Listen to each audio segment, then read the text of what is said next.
Hello, everybody. Welcome to a new episode of the Dissenter. I'm your host, as always, Ricardo Lopes, and today I'm joined by Dr. Luiz Pessoa. He is a professor in the Department of Psychology at the University of Maryland and also director of the Maryland Neuroimaging Center. And today we're focusing on his book, The Entangled Brain: How Perception, Cognition, and Emotion Are Woven Together. So, Dr. Pessoa, welcome to the show. It's a big pleasure to have you. Oh, thank you. Thank you, Ricardo. It's really great to be here. Really excited. Great. So I would like to ask you to please tell us a little bit. I mean, to start perhaps with some theoretical background here for people to understand a bit better what we're going to talk about today. So you're a neuroscientist, and in the book, you try to tackle basically how we think about the brain, how it is organized, and how cognition, emotion, and perception are basically intertwined with one another. So I know that there are different approaches to the study of the mind or the brain and its operations. Could you tell us a little bit about what are the most prominent ones, and then we can get into the kind of approach you use in the book? So you mean the most prominent approaches or the most prominent, what do you have in mind? Can The you? most prominent approaches to studying the brain, how it is organized, how it operates, and so on. Well, I think the brain is obviously a multi-level system, all the way from genes Yeah. to very large multi-centimeter macro systems. So Yeah. neuroscience is really a collection of disciplines that are related in an umbrella term, and we meet once a year with 40,000 of us in a row, show our work in a row of posters that takes a mile to walk along to see all of it. So it's really a world of different domains of knowledge that under that umbrella call themselves neuroscience. I mean, it's a legitimate umbrella. It's not to say that this is some random collection of people presenting their work, but it's very heterogeneous. So let me speak a little bit more a little more closely to the research that I'm closest to, which is Okay. something along the lines of systems neuroscience, right? Mhm. Systems neuroscience, which is something more at the meso or macro scale that we're Yeah. studying processes in the brain that might be related to support, enable, produce, generate behavior. Yeah. And so in this realm, in systems neuroscience, it also expands multiple levels, because you could be trying to understand a system from its more molecular components, molecular, genetic, chemical components, all the way to how combine and generate certain responses that you might be studying with computational modeling at a very large scale population of neurons that you're recording. And nowadays you're able to record hundreds, thousands of neurons simultaneously, in fact, in several regions. So it is really a very broad discipline, but it boils down to techniques that we're always trying to, as experimentalists, what we want to do is always manipulate the system that we're studying and see the implications, right? So Mhm. perhaps like a child toying with some mechanism and trying to, oh, if I break this part here, what happens? Oh, it doesn't work anymore, Dad, sorry.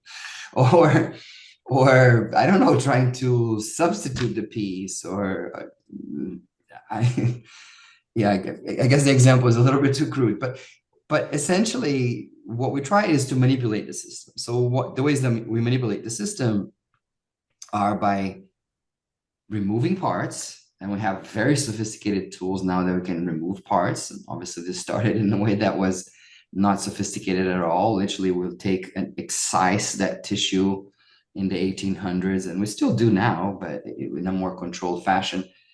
But we would like to magically, let's say, let's silence this region without having to take it away. And there are techniques now that approximate that ability.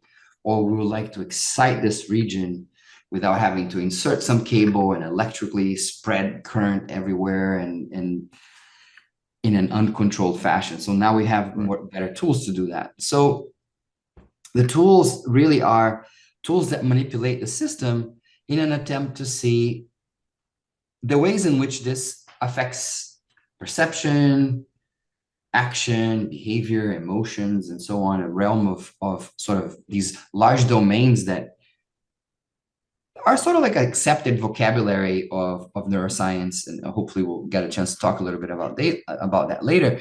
But, you know, and then we study things like perceptual things and cognitive things, but with a related set of tools, there's always expanding. And a really important tool that we don't insert or don't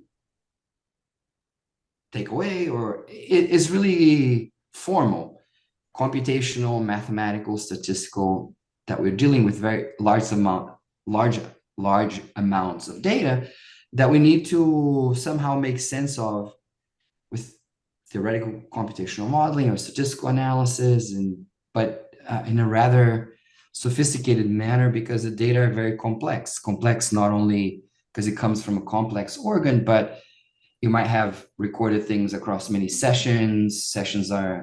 Have many different trial types, and they're individuals, they're different groups. So you have to do very sophisticated statistical analysis to be able to extract regularities that then you can compare and hopefully test some hypotheses that come from some research question. Mm-hmm.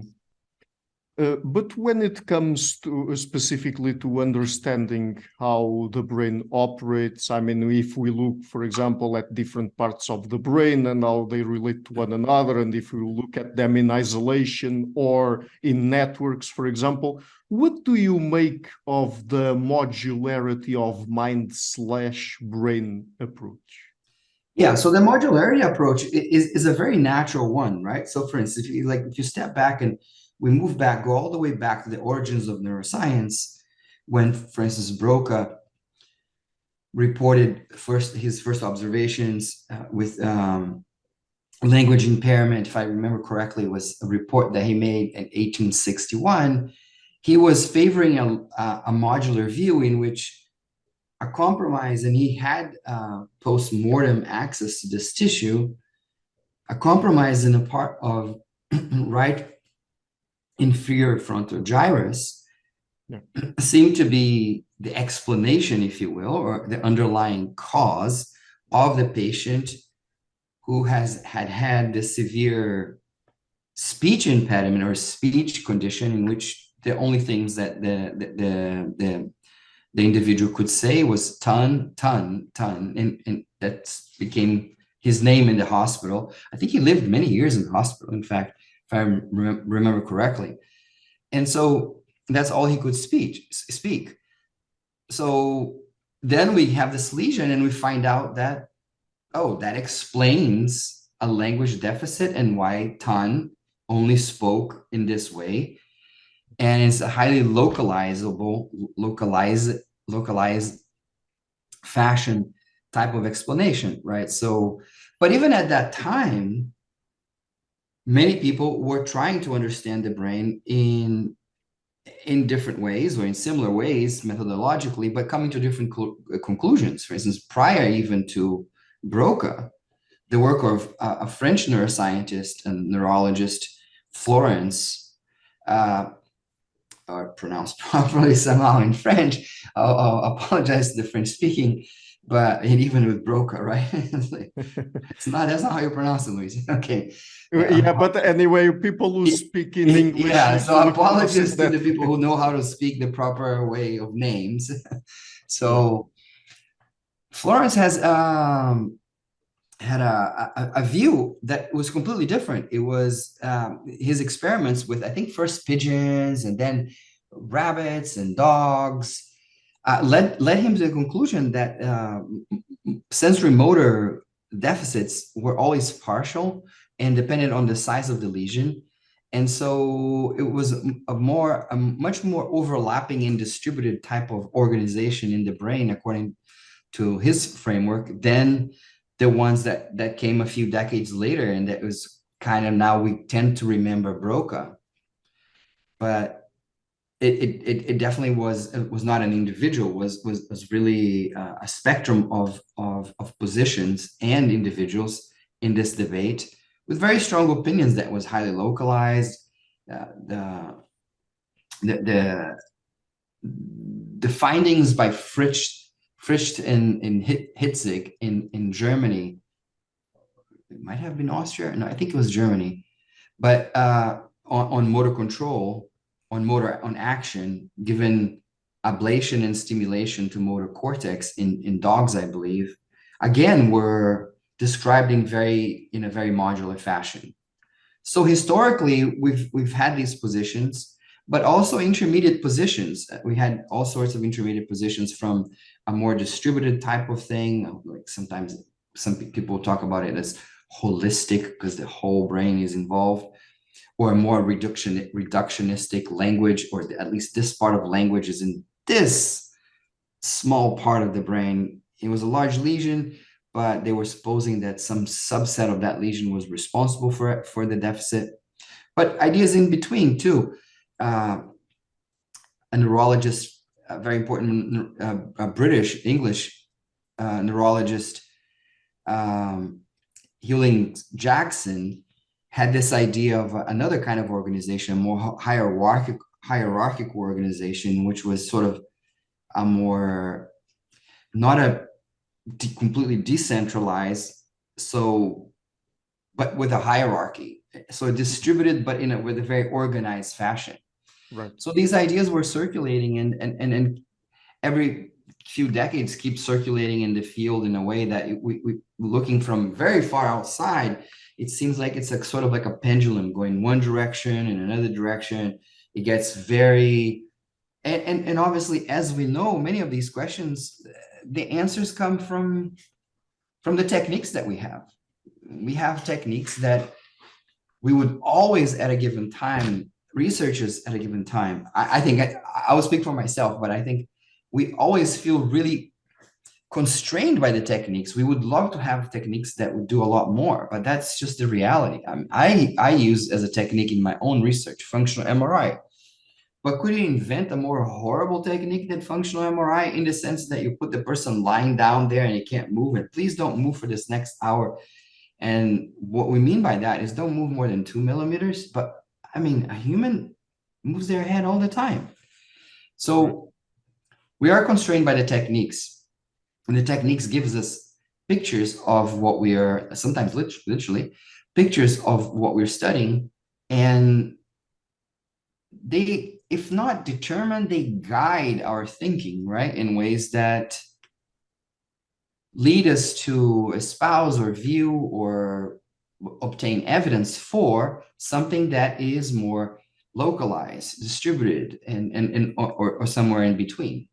Because if you think of electrophysiology and systems physiology, for instance, when I started doing my PhD, what the most established groups were doing, they were recording from a given region, and they would isolate a neuron response. It was extracellular, but algorithmically, they would isolate a single neuron and look at its spike. Okay, this spike in motion in area MT of visual cortex responds to motion, and I can explain it with some computational model of motion perception.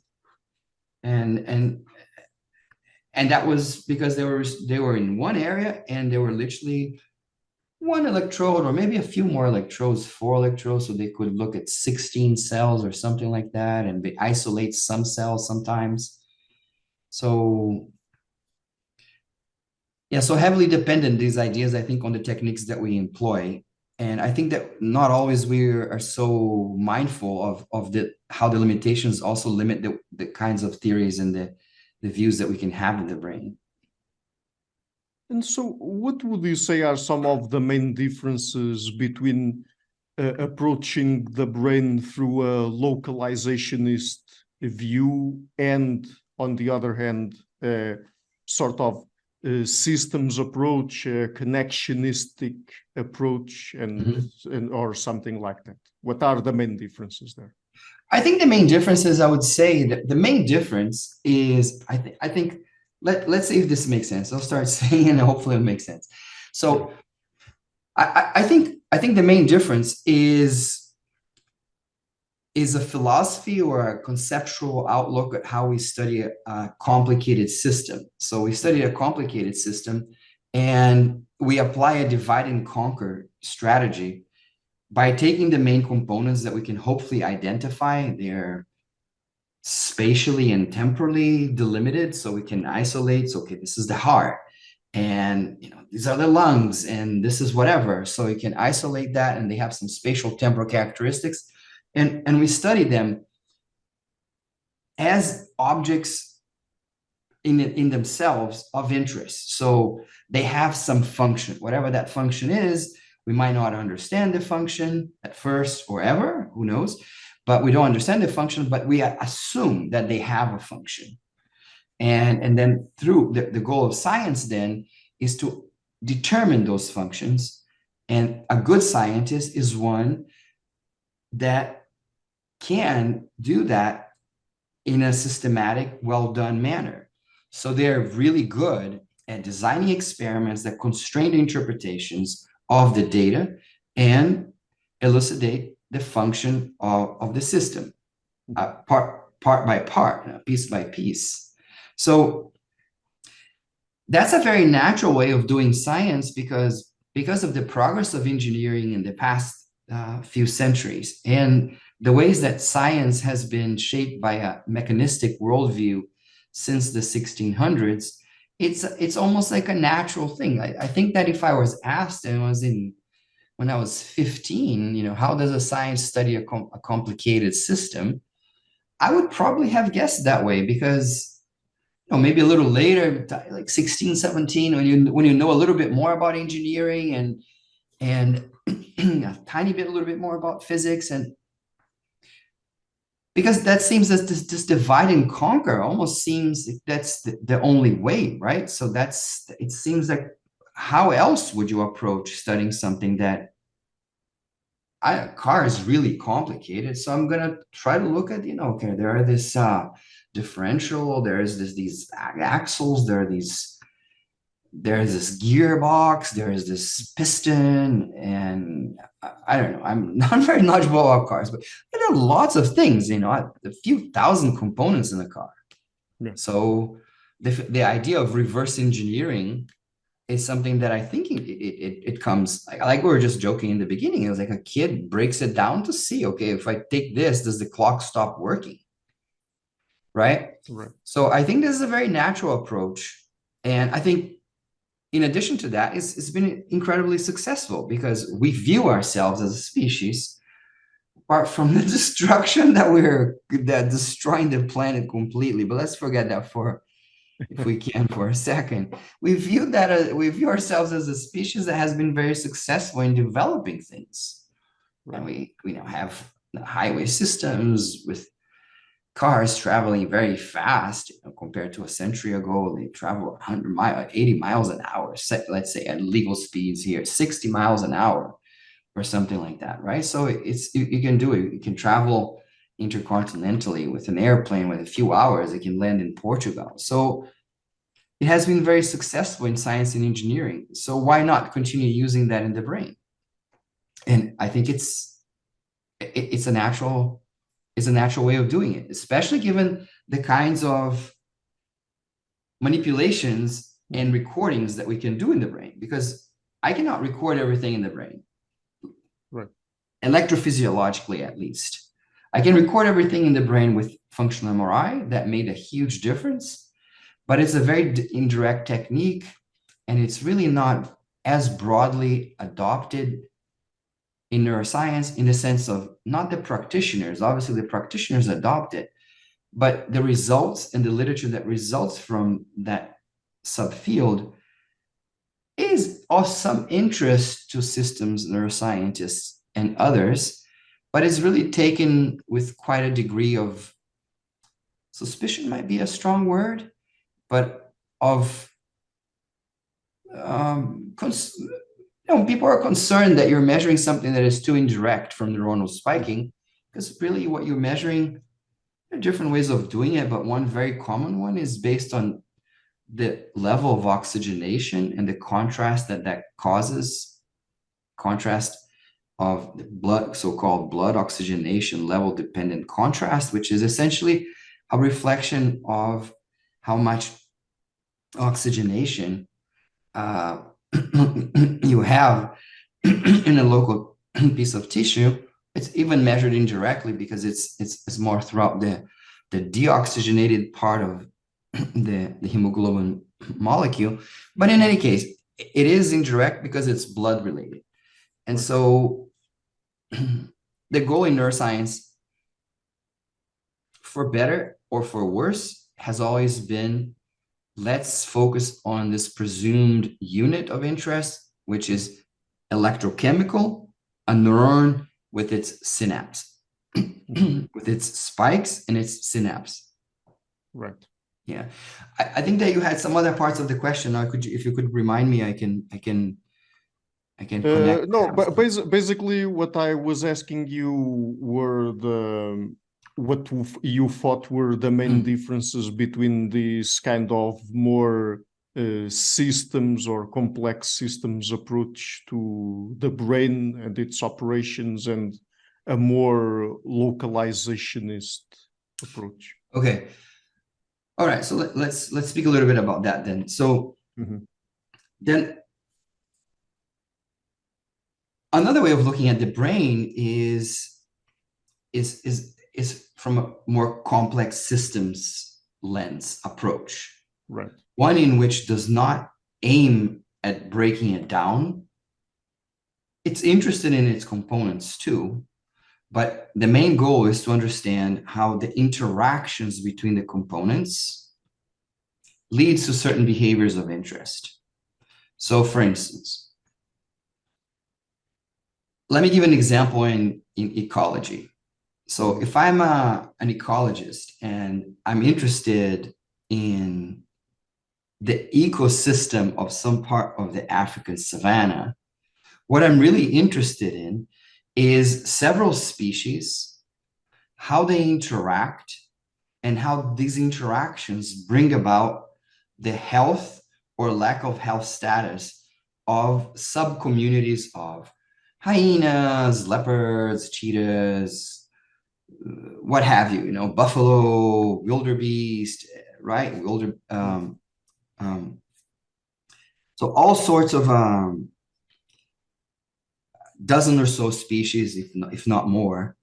I try to understand from the standpoint of how they interact and how these interactions govern or predict or explain the trajectories of the overall ecosystem as a system.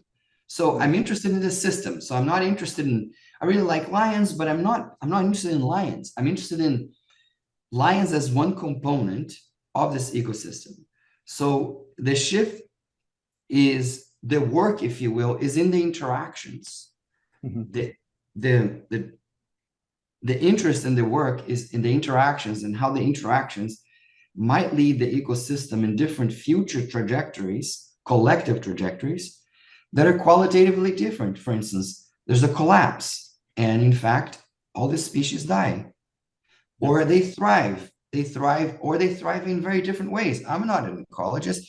Perhaps they can thrive in two different ways that are qualitatively different.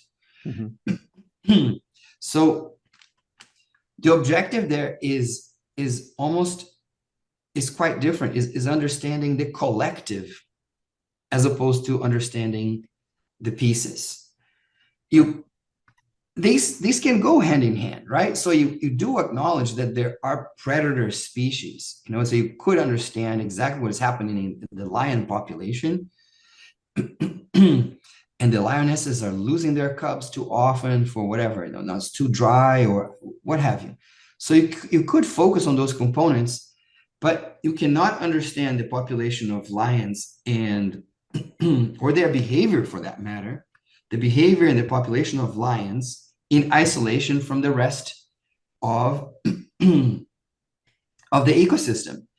It's raining much more, it's raining much less, because it's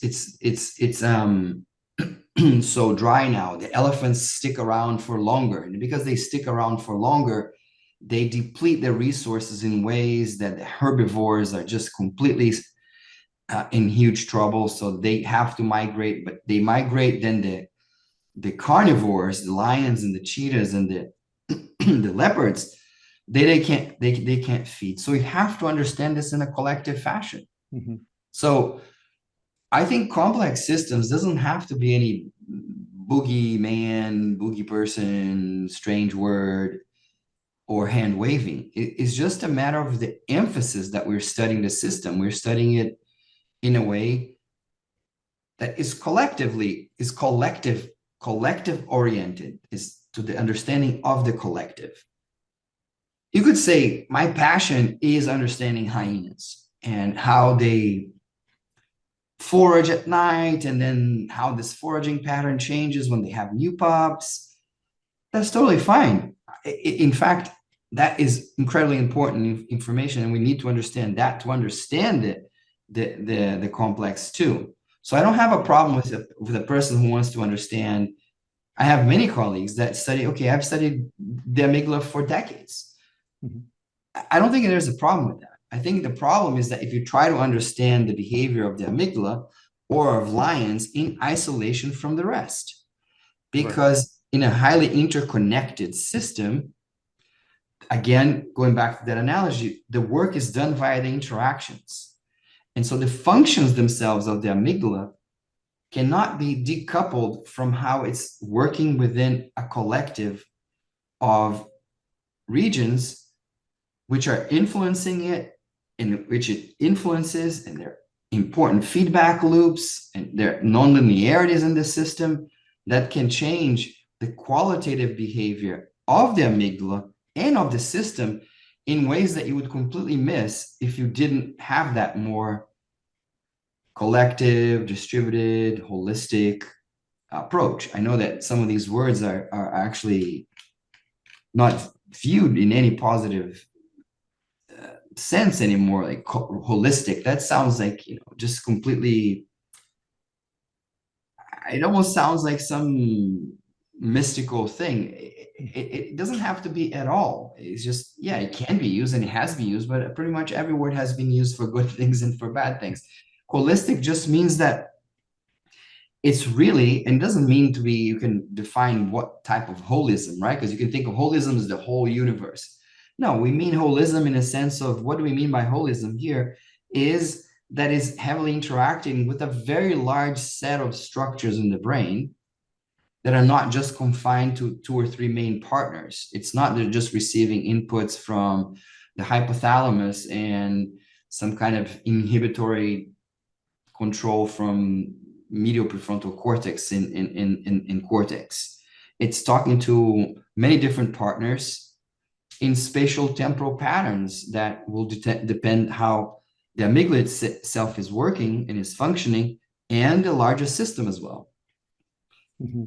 Yeah, and I'll stop here to see if we can catch up with with questions that I can clarify some of these aspects. Yes, of course. So yeah, I was going to ask you then about the parts themselves, what we call brain areas. So with a complex system approach in mind, do we need to reframe how we think about them? I mean, what is a brain area exactly? Yeah, I think we have to be careful, right? So we don't have a situation where we have a tornado.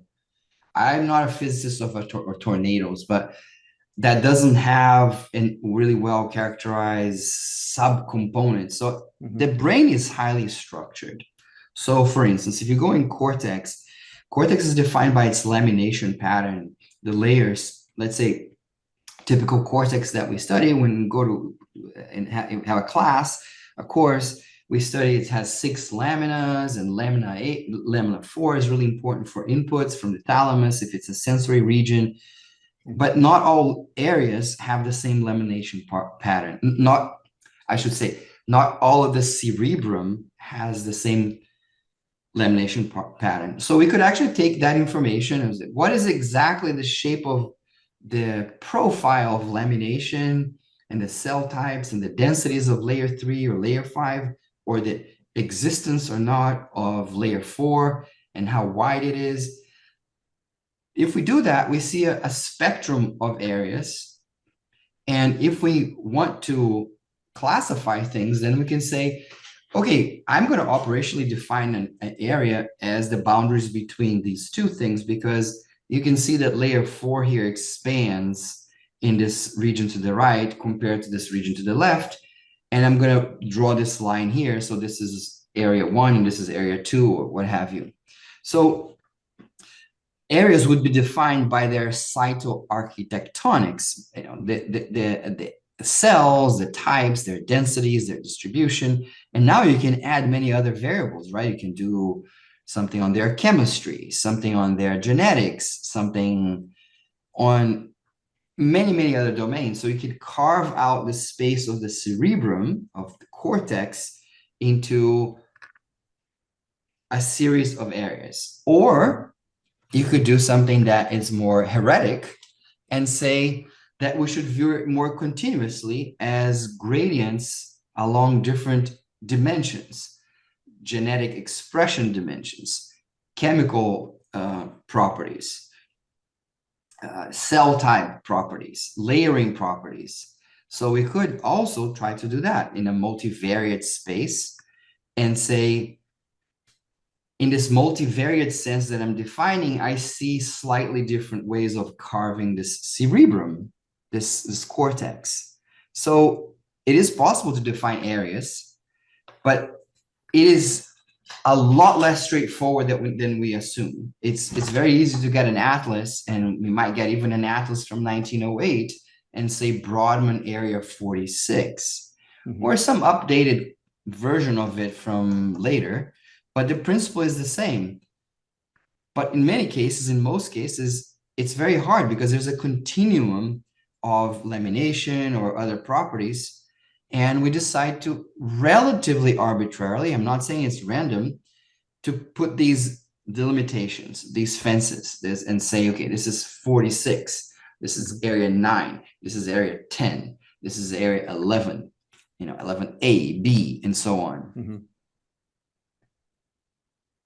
And so, but from a functional perspective, I mean, when it comes to studying the brain functionally, I mean, we hear many times people saying things like, so the prefrontal cortex is responsible for X, or the amygdala is the fear center, the hypothalamus is responsible for this and that. So how should we think about the functions of the brain and the functions of I mean, perhaps not the functions of different areas, because I mean, if I understand it correctly, it's not that certain functions are performed in isolation by specific areas. They are interconnected with other areas. But how should we think about the brain functionally? Okay, so there are two ways, and there are multiple ways, but okay. One way goes back to the question that we had about modularity. So there's a large sector in neuroscience that thinks that brain regions are always talking to other regions. So no one is denying that component. Okay. However, they're much like brain organs in the sense that they have very well defined, assuming that brain organs are like that, but let's assume it for the moment, have very well defined functions. The heart has a very well-defined function. The kidney, very defined function, and so on and so forth. Okay. So what you have is a constellation of areas that work combined together for complex behaviors. If I go and navigate and forage and do something, all these things, I'm using memory, I'm using all these processes. So no one is saying that things are working in isolation. What they're saying is that they have well-defined functions at the level of region. Let's say the fusiform gyrus has a chunk of cortex that is incredibly important, might be, let's call it a face module. It doesn't mean that it's isolated from everything else. It's communicating with other regions to determine that it's a face and to provide that information that faces are present and so on and so forth. So another view would be that the mapping is not so one-to-one, one region, one function. Okay. So if that's not the case, if the mapping is not one-to-one, it could be the case that, and then we get in the direction of networks that we can expand on. The idea then is that, let's say, 3 areas jointly are important for attention. Mm-hmm.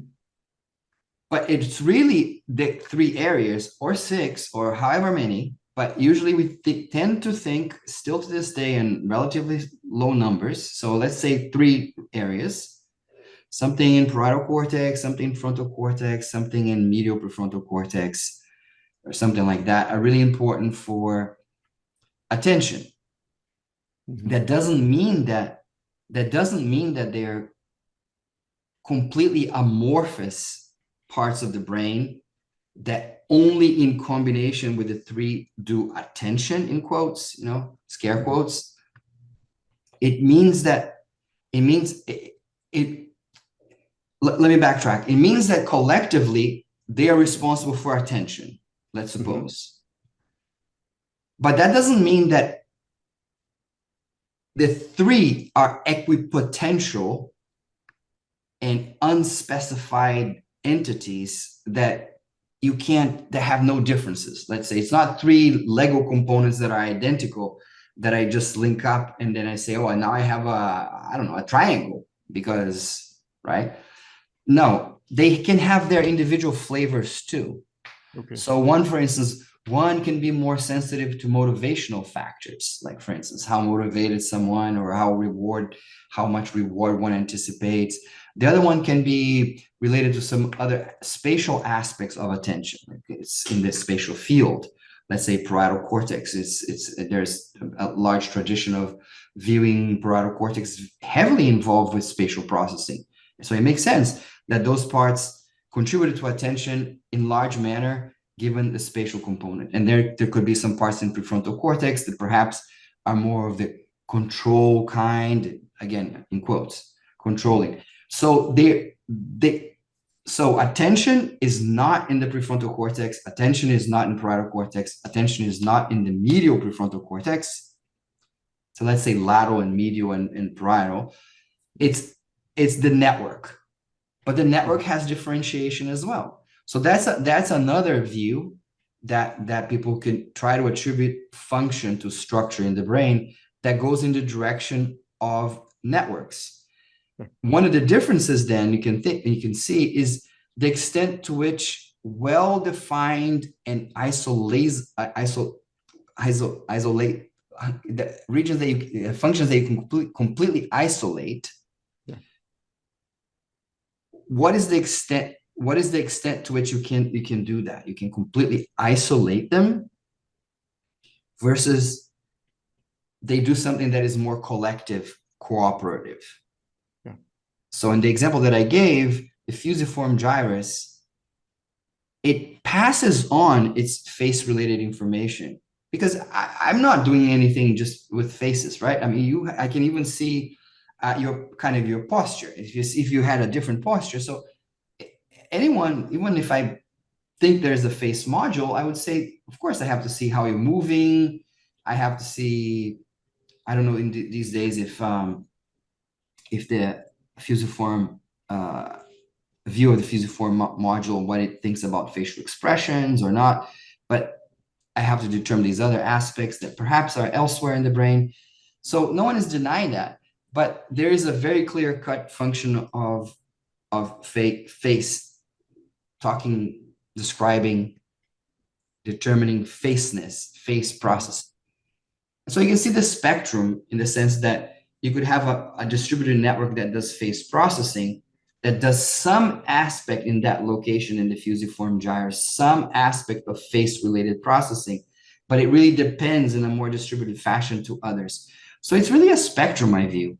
It's one in which you could have a version that is a complete 1980s version of connectionism, which were neural networks in which the units are not differentiated at all. They're identical by construction because you construct these in a computer, versus they're completely differentiated and they do exact precise individual functions. So you have this whole spectrum. And so in this case, the network would be the unit of functioning. Right. So yes, I think that one of the things that I have proposed is that we have to really go to the level of networks or even functional circuits. We can get to that in a second and their possible differences. Mm-hmm. To really think, in a sense, if I want to understand attention, I need to understand it at the level of networks, because even if I'm interested, I'm a neurologist and I'm interested in spatial neglect, the fact that there's a whole side of the visual field that you neglect objects from. It's tragic and fascinating for neuroscientists and neurologists. But even if that's what I want to understand, if the brain is organized in this more network fashion, it will not be sufficient for me to look at just parietal cortex. I will have to look at its interactions with other regions. And it might be not just some trivial interactions, because you can also think about interactions being rather trivial. So literally the interaction is just passing along some amount of information, and then you need this passing on to be able to put a few things together. But in a more fundamental sense, the distributed view claims that it comes from these interactions with these other regions in this non-trivial sense. So the onus is on us, proponents of that, to show that these contributions are not trivial. Is that you attend to certain things because you find them. Typically you attend to things because they have motivational content. I mean, I'm motivated to do whatever, and so they have motivational content. So perhaps that motivational content shapes the way you orient and then interacts in really important ways with hemi-neglect, this condition. I've read way too long to remember the details anymore, but the interactions between motivational components and the spatial components would be something integral, not in the sense that, but not in a trivial sense that I only pay attention to what is motivated, but it's how you pay attention, how you navigate space in the sense of attentionally is determined by these interactions. So again, it turns out to be subtle. Is it okay? But we all know that, of course, motivation has to affect attention. Animals attend to things that they care about. But again, what is the nature of that interaction? So the claim to stand is one in which these interactions are really interesting and do the work. Because if the interactions empirically turn out to be minimal and trivial, then we can actually encapsulate and modularize things much more than otherwise, that we don't have to take this network perspective. Mm-hmm. And so perhaps to illustrate what you've been explaining there and getting into the subtitle of your book, you talk there about perception, cognition, and emotion. And it's interesting because we tend to have this idea of certain aspects of our psychology being completely separate from one another. I mean, a very traditional idea that we have, particularly in the West, is to separate reason from emotion, for example. But let's get perhaps into each of them individually and then try to understand how they interrelate to one another. So starting with emotion, for example, what do we know about how emotions are generated in the brain? Yeah, so this is a really good question, because as you see, so I think the questions, if we had time here and go through several questions, what in my view happens is that we start with some localized understanding, and that keeps expanding, keeps becoming more subtle and more context dependent and more interdependent. So we started by understanding something about, let's say, rage reactions of dogs in the 1920s, and how these rage reactions would take place. given different lesions of parts of the brain. So if you lesioned some parts of the brainstem, there were some questions whether this rage reaction, right? So if you take a dog that is a little bit on the aggressive end and attack mode end, and if you poke it, it will respond aggressively. So if they notice that this would take place in the absence of cortex. So, okay, if it takes in the absence of cortex, there are structures in the brain that are responsible for this rage reaction. Where are those? So they did a series of lesions and so on and so forth, but they found that one important component is the hypothalamus. If the hypothalamus is intact, then the rage reaction is observed. Okay. So one of the conclusions was that hypothalamus is necessary for this emotional expression. So the animals were expressing this emotion, required the hypothalamus. So what that did was they use the hypothalamus as a center now of certain kinds of emotional expression. But then the hypothalamus is this incredible structure that is involved in so many survival related functions. It just boggles it's just incredible. The imagination can't even conceive that something could be involved in so many functions, right? Sexual, feeding, drinking, everything. It's just incredible. So the idea was that okay, maybe this is the center of emotion. It's an emotion module, a controller. So everything that is connected to it is part of an emotional system. Mm-hmm. Everything that is strongly and monosynaptically connected to it then should be considered part of the emotion system, the emotional brain. So that's one view that it led to the notion that, again, in the tradition of finding where in the brain some function was instantiated, some behaviors were observed with the hypothalamus, and then conceptualization expanded that to be sort of like this emotion hub center of the brain, from which you could derive the rest of it via the connections to and from this structure. So if you take things like the hypothalamus, if you take things like hippocampus, and if you take things like the amygdala, and if you take a few other things, you could say, okay, these are part of the emotional brain. So that's one of a very common approach, is to take one structure that we think is very important, and via its connections, then delimit or proposed that they're delimited by these structures. So we can say that the emotional brain is that version of the brain. So this was in the 1920s, 30s, and 40s. A few decades later, the importance of the amygdala started becoming very evident in late 1970s and then exploding in the 80s and definitely the 90s, that without lesions of the amygdala then would cause impairment in classical conditioning, fear conditioning. So you can't, the animal doesn't fear condition anymore. So the emphasis then shifted to the amygdala as the hub of the emotional brain. Mm-hmm. Really important for two components: the expression component, because in emotion you have to express, right? The animal reacts in that emotional way, or the human expresses with fear to stimulus that has been conditioned previously and possibly will elicit some really aversive stimulus. So there's the expression component, and we understood the expression component because the amygdala projects to lots of regions that are really well positioned to change the state of the body, the periaqueductal gray and many other brain regions in the brainstem. Mm-hmm.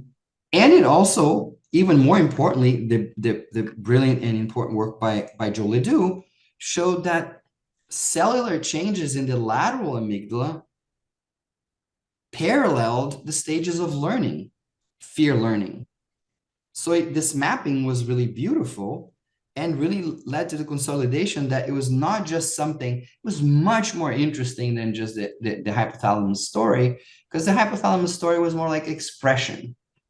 Mm-hmm. Expressing fear, expressing, okay, that's something that even low animals can do.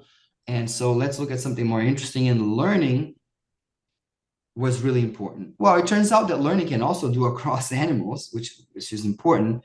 That's why, for instance, Ledoux himself, in my understanding, I might need to be corrected here, thinks it's really important for these systems to communicate with prefrontal cortex, where the feelings and other aspects of experiential aspects of emotion take place, right? My experience of I have a really great interview here and feeling really happy is very different from I receive an email saying that I forgot to pay some tax and therefore I have a fee of $1,000, and I'm going to be really angry. So these are very different. And so we have to explain those components too. And those components are not explained in these theoretical frameworks by the amygdala. But they're explained by regions that the amygdala connects to in prefrontal cortex and so on. I don't know the details. That's not my expertise. But I think you had Joe here at your show, at your program. So maybe it even was discussed there, but he is now extremely interested in these aspects of consciousness and how does it arise. But anyway, this is just to mention that then the amygdala becomes the center. So everything that connects to the amygdala in a really important way is either part of the emotional brain. Here's an interesting twist though. It's either part of the emotional brain, let's say, or part of cognition that inhibits the emotional brain. Because we know in the West that there is this conflict between the passions and reason, and then we need something to tame the passions. Right. The allegory of the charioteer exists in Indian texts from a long time ago, in Western texts. I'm sure that in any other cultural traditions, something like that might exist. So we need that. So the ones that project to the amygdala have, if they are in the prefrontal cortex, have the potential to dampen whatever emotional processing is taking place, because we know that in some cases, amygdala, in many cases, in some cases, at the very least, in some cases, to live in society in a proper way, according to 1900, 1800 Victorian England, you had to inhibit all these non-civilized responses, and therefore having a controller in the prefrontal cortex or somewhere in the brain, the prefrontal cortex would even be better. It's right here in the front of the brain, and that would control the emotions. So it's interesting because the interactions between the systems that interact with emotion, considering the amygdala as emotion, which we can discuss if you want at some point, but I'm just talking here about the traditional view, then it's inhibited and dampened by other parts. And when it's inhibited and dampened by other parts, those other parts typically gain or have already a label of being cognitive, because cognition is something that controls, among other things, is something that controls emotion.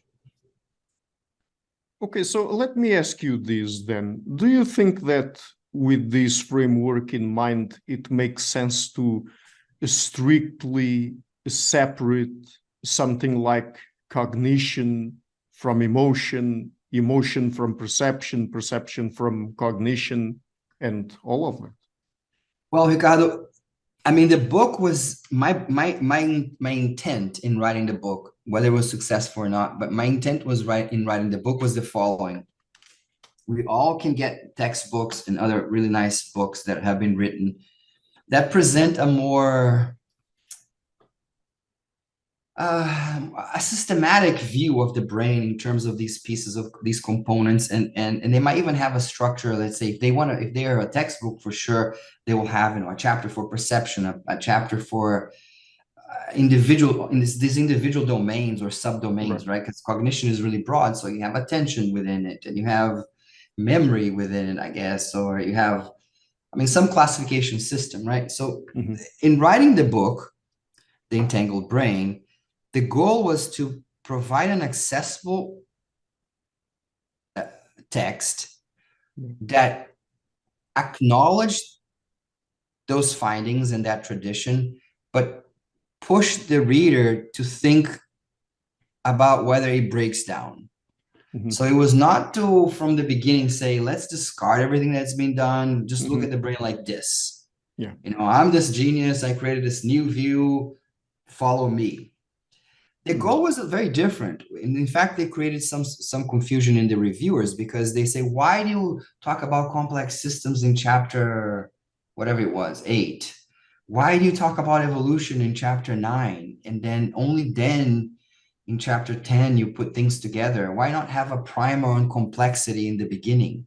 Mm-hmm. No, I didn't want to do that. I wanted to almost like develop an argument that this is how we were doing things, and it kind of have it break down as the person is reading. So again, I don't know if I succeeded, but the idea was to suggest that when we take these well-defined approaches, we can learn a lot. And this is what we've learned. So I present there. I'm not denying that we've learned a lot. I mean, we'll learn an enormous amount of things. I mean, and I'm not saying they're wrong. I'm just saying that there are slices of knowledge, so to speak, that from other vantage points, we can see it in very different ways. And this vantage point is one in which suggests that we're dealing with a highly interconnected system, a system that has very different principles of organization, which is not segregation, is integration and distribution of signals, and therefore has a massive amount of anatomical connectivity that supports that. So if we need to study the brain and understand its organization, in my view, not from going to V1 and look at how it's anatomy, and then you go to auditory and its anatomy, and so on and so forth, and then look a little bit of more crisscross anatomy when we study prefrontal parietal things and a little bit of basal ganglia. I think we should go from the beginning that the system is organized, I think, in a very different way, or at least we should describe it as organized in this way in which there's plenty of evidence of this exuberance of connectivity, of connectional systems crisscrossing all over.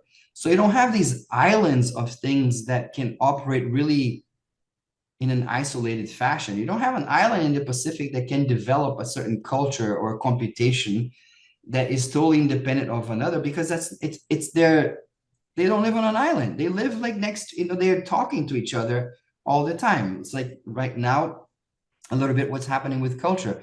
I'm Brazilian, and I watch a series in Brazil, and a TV series, one of these, they get this stream, you stream it and get it on some platform and whatnot. And I see that the themes are so similar to what is going on in America, the same social issues. And then I watch something, a Swedish series, and it's very similar too. So again, the distance has been obliterated because we're all talking by these machines that we're talking on now, right? These social media, and we all watch the same things, but at least this part of the Western world, to some extent. I'm not going to speak generalize in any way, but I view it something similar happening in the brain, which is it loses its specificity because of this amount of communication. So we need to understand the brain from this highly connected system perspective, that we then need to understand how functional systems emerge from this densely connected anatomical structure, the brain. So because of this high interconnectivity physically, it's so dense that we need to go to a domain that is functional. How do these functional systems develop on top of this network of connectivity, on this fairly static, broad connectivity? How do they support behaviors in ways that depend on their interactions in a dynamic fashion. So it's not a static entity. So I don't view the brain as organizing these static networks that some people talk about. I think that they're functional systems that literally are, for lack of a better word, are assembled or just start working together because their signals are crisscrossing and inhibiting, stimulating, and so on each other. So they are formed to meet some demands. I need to do some task, or the animal needs to do some task, and this task now has to do with deciding where the troop is going to forage tonight. And so the matriarchal hyena, the matriarch has pups. So the way they do it is going to be different because they have to first seek more high energy places to gather food, but also in closer proximity. And so all these processes that determine this behavior are integrating all these kinds of informations that we sometimes call its memory, perceptual cues. Perceptual cues are really important because when it rains a lot, it changes the way in which prey navigate the environment. And hyenas use that information for their foraging, actually. So that is an external cue because they can smell that it rained, they can see that it rained. But the matriarch is also lactating, so the foraging is going to be affected by that. So you have to integrate all these factors, even for these high-level decisions. And this is an incredible decision because they're going to take hours in this process. They're not just going to go next door. They're going to spend hours and return. And the success of this entire endeavor is, do you have enough meat to feed the newborn pups so that they can survive a few more days? And if you don't, it's like one meal away of dying, right? So this takes place in this really space of functional interactions between disparate systems or regions that combined determine the actions that these animals are taking. And so it's a highly interactive system that is taking into account all this information, including the fact that the animal, for instance, if the matriarch is injured, because obviously they compete for resources, it's a matrilineal system. So the second or third high-ranking female might be the one that leads the foraging, the foraging expedition for that night. And it might be even the case that the matriarch, if she might go, if she's injured, but she can keep up, she goes with them. Yeah. She's a follower and not the leader. But she'll stay in the den or in the area of the den if she's obviously more incapacitated. So there are all these factors that have to do with the conditions of injury of the body, of conditions of the body, biological conditions. She's lactating, and there are all these signals. I'm not a specialist, but there are all these other signals that the pups, their smell and other things that are being taken into account that are determining these decisions. So, but these decisions take place in a way that are not centralized, that are completely distributed in the brain. But obviously they have to come to a decision to decide to forage in a given direction.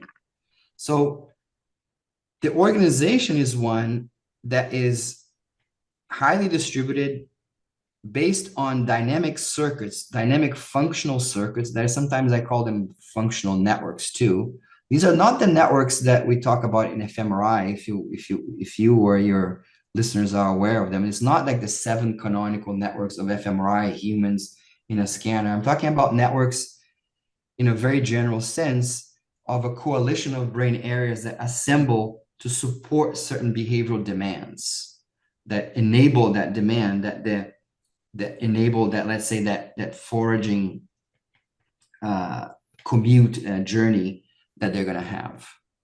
But I'll stop here to see if you can ask me to qualify or expand some places.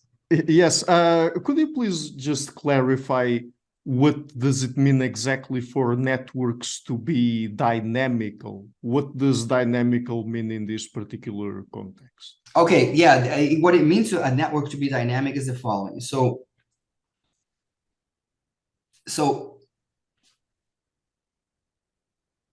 the amygdala, let's say I have a network that for certain purposes, by dynamical, I mean dynamical / context dependent. So Mhm. all I mean by that is that, let's say the amygdala, the medial amygdala, for instance, is really important for certain behaviors, social behaviors, and pup related behaviors.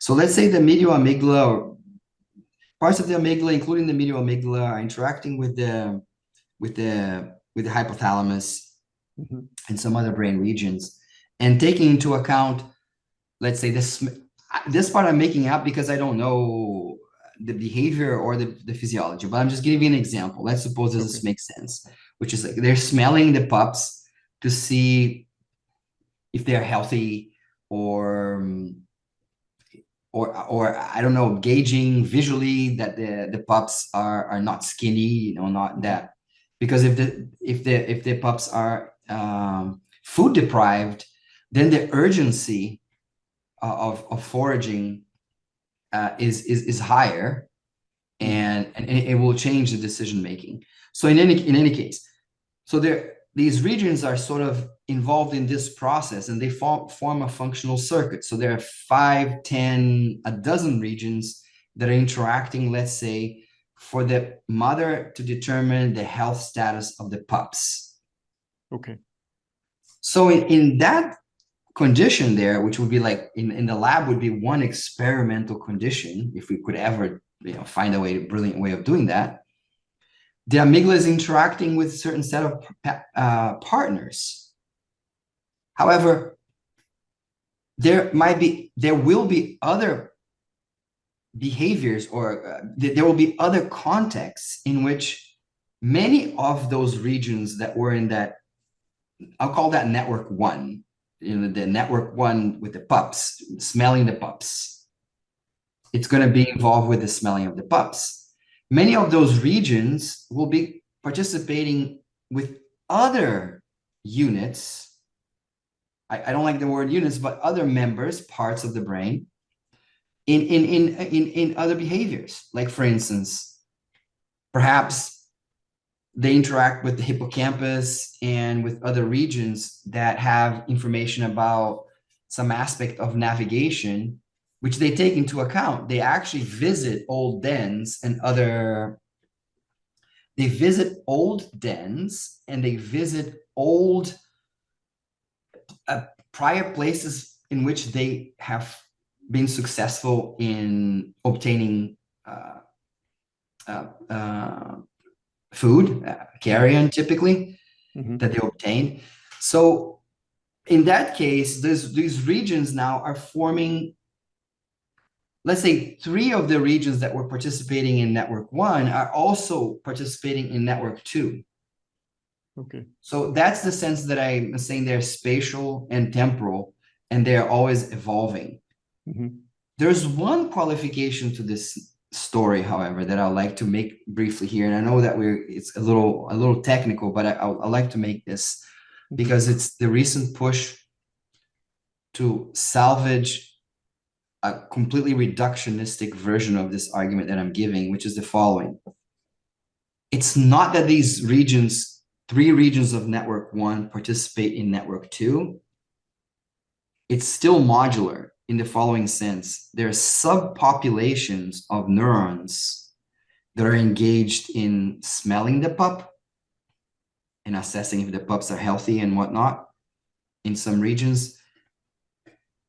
And in the same structure 1 that they participate, the same structure 1 now is participating in network 2 with a different subpopulation of neurons.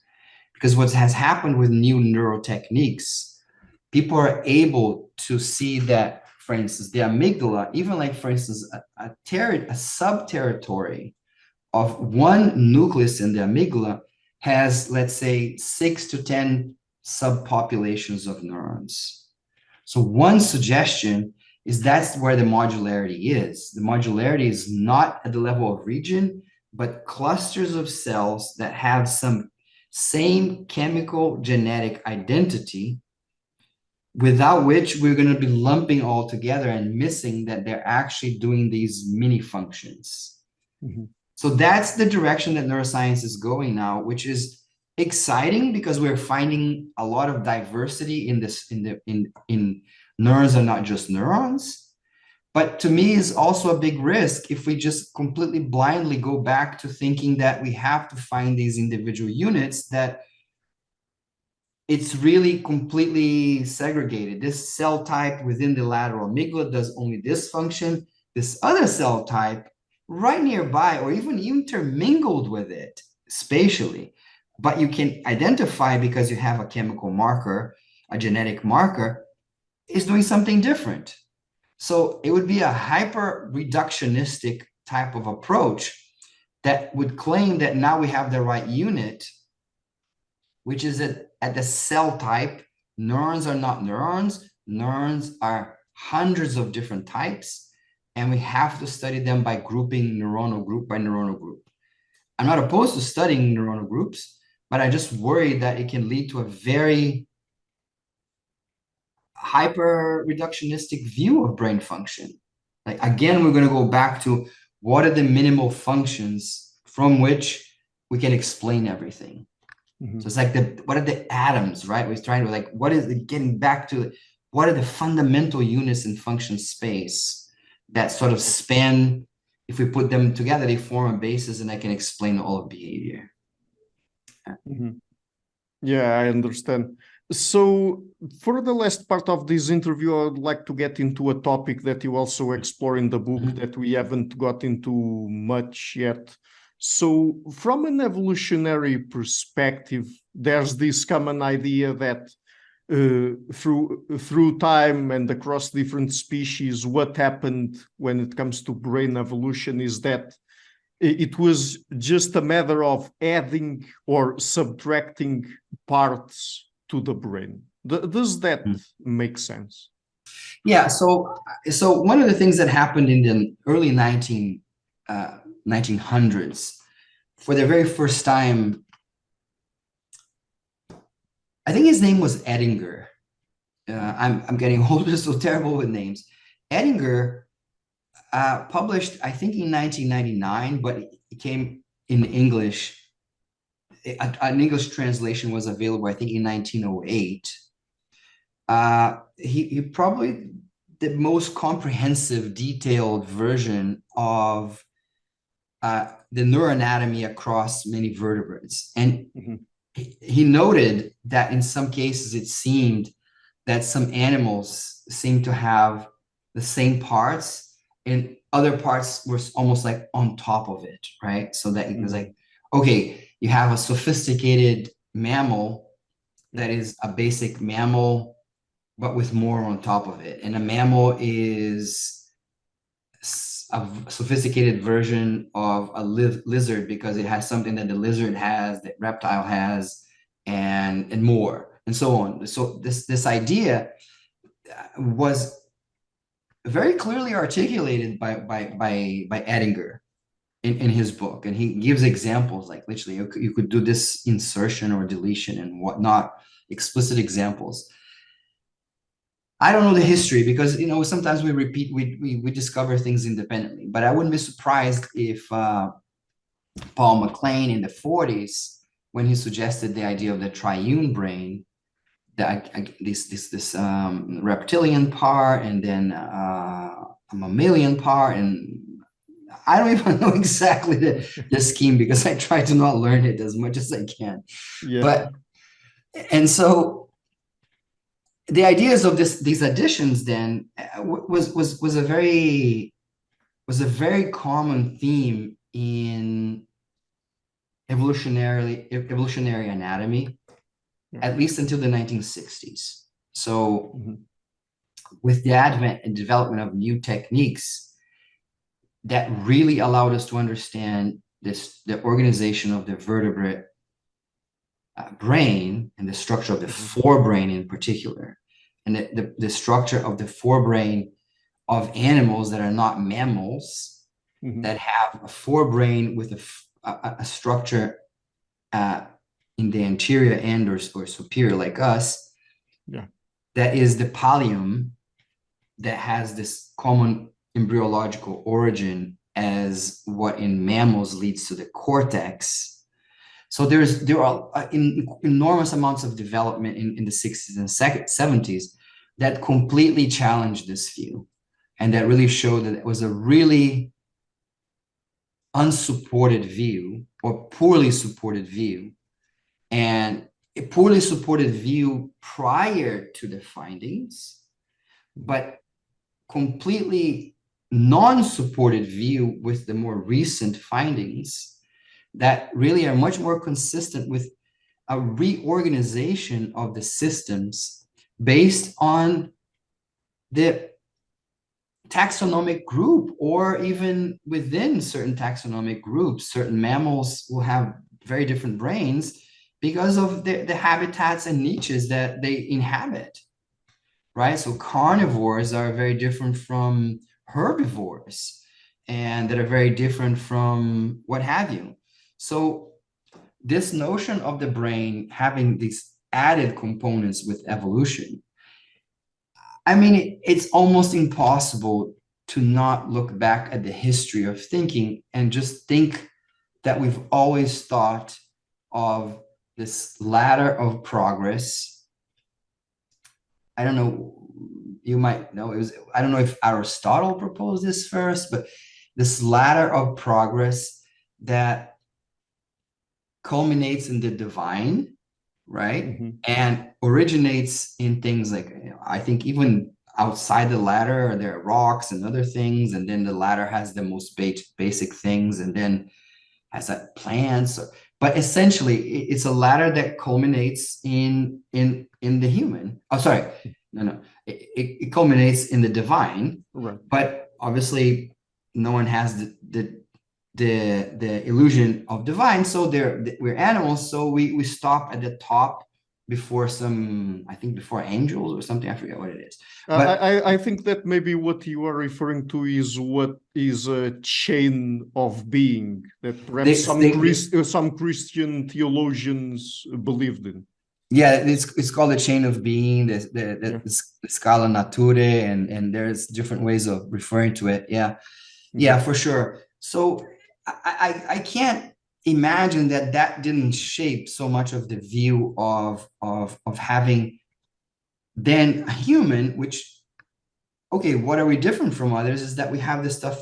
If Darwin is correct, then we are animals, obviously, and I mean, with animals with this continuity, this evolutionary continuity. But the way that we differ is that we have this extra stuff that is added to it that gives us this perfection, right? This in the direction for perfection.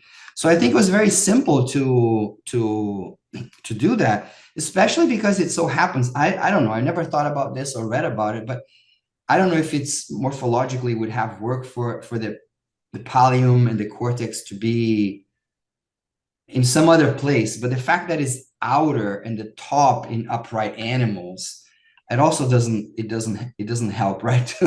In the sense that we tend to think, okay, this the very top here is really what it's really important. So in the 60s, an enormous amount of data came up. In the 70s, grew exponentially, at which time a triune brain idea made absolutely no sense, because the brain of vertebrates has a very common organizational plan with a forebrain with structures that are subcortical and like the striatum, and regions that are non-subcortical. In other animals, they're not layered like cortex. In other taxonomic groups, they're not layered. They're layered only in mammals, with a tiny few exceptions. So what we found was that we started understanding that across vertebrates, in a very broad terms, there's a very conserved plan of organization of the telencephalon, and with an outer part, and then understanding that, and how the connections and the changes, and the fact that the sectors of this pallium change in size and orientation, the dorsal pallium, the medial pallium, where the hippocampus is, and so on and so forth. Understanding those things of how it was being reorganized is what framed modern evolutionary and anatomical thinking, which it is completely separate from that tradition of the more cumulative thing. It's much more, again, the themes are about how are these territories that expand are integrated with other territories, and what happens to the connectional systems that they have. They connect more exclusively or more broadly. Do they have different cell types? Do they express different neurotransmitters? And how is that going to change behavioral profiles of animals that have a differently organized brain, not a brain that is like a reptilian brain with a top that, okay, now I shouldn't punch this person because that's not what you do. In society, you don't punch people. And yeah, so I think it's really, if this view is still prevalent in the general public, it's really unfortunate, because I think it's much more interesting and refined and beautiful the way that brains have changed throughout evolution to support the behaviors that the existing species now in the world, still existing in the world, are capable of live and thrive, hopefully, and not some kind of progression towards some perfection that makes absolutely no sense, and understanding that it's really organized in this kind of these beautiful spiral circular arrangements of how the multiple species now are, they're all specialized in their own ways, right? And incredibly specialized and successful. Yep. If we don't destroy the planet, highly successful to survive and thrive as species. So, Dr. Pessoa, in the interest of time, is there any final message you'd like to leave about the book that perhaps we haven't touched on in our conversation? Or yeah, I think one of the things that would be really interesting for me is, just to mention briefly, is that I think it would be wonderful if we could train new scientists in different ways. I think that we cornered ourselves into a terrible academic system. I don't know the history very well. I just suspect that this happened since the Middle Ages in Europe and whatnot, because, so you have a department, I'm in a department of psychology, and then there's a department of biology, and then there's a department of engineering, and then there's a department of math, and there's a department of physics, and I think these boundaries are completely artificial. And so that what happens is that people don't learn sometimes the vocabulary, the tools that exist across these multidisciplines. And okay, it is true that, I'm not as mathematically gifted, so I can't do that pure mathematics course, but perhaps I can do some introduction to dynamical systems, right? Or maybe someone really hates math. I'm not saying that everyone has to do that, but you can choose your own interdisciplinary, cross-disciplinary path. But without a cross-disciplinary path, multidisciplinary path, I think we're going to be siloing ourselves so much that we're just going to be looking at smaller and smaller things. It says, now I'm specialized in silencing and activating this cell type that has this very specific genetic chemical profile. And I'm going to see how doing that changes a certain class of behavior in the mouse and whatnot. It's incredibly important work, but the training, I would hope, would be much broader, so that even later when you specialize, you can collaborate more effectively and think more broadly about this complex system that is really quite unique, because most of us study this complex system, the brain, because we are really interested in another thing that is highly complex, behavior. So brain behavior becomes this even much more challenging target. And I think to be able to participate in this and contribute a little, I think we need an education that is not what I see being provided by universities at this point, for historical reasons, for practical reasons, because I only have money to support someone for 3 years, or I only have money for, in America, for the final 2 years of a student that joined my lab.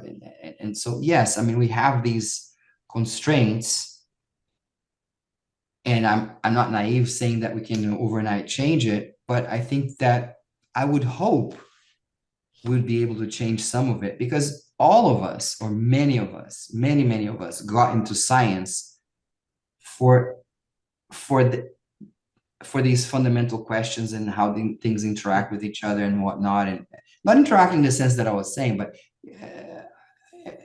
epistemologically and knowledge-wise and curiosity-wise, and we're interested in all these things.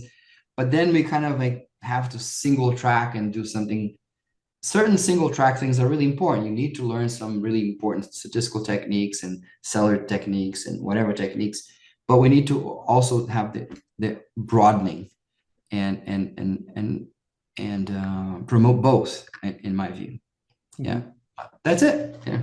Okay, great. So let's end on that great final note. And the book is again The Entangled Brain: How Perception, Cognition, and Emotion Are Woven Together. And I'm leaving a link to it in the description box of this interview. Dr. Pessoa, just before we go, apart from the book, would you like to tell people where they can find you and your work on the internet? Oh yeah, sure. So if you look it up via my name and the University of Maryland, you'll find my lab's link. I can provide to Ricardo if he puts it there too on the web page. But yeah, just my name in University of Maryland or Google Scholar, you'll find links. Yeah. Thanks. Great. I'm adding it to the description box down below. And thank you so much again for taking the time to come on the show. It's been a real pleasure to talk to you. Thank you, Ricardo. It was a great fun. Thank you very much for being such a great host. Thank you. Hi guys, thank you for watching this interview until the end. If you like what I'm doing, please do not forget to share, like, subscribe, comment. And to keep the channel sustainable, please consider supporting it on Patreon or PayPal. You can find the links in the description box of the interview. This show is brought to you by Enlights Learning and Development Done Differently. Check their website at enlights.com.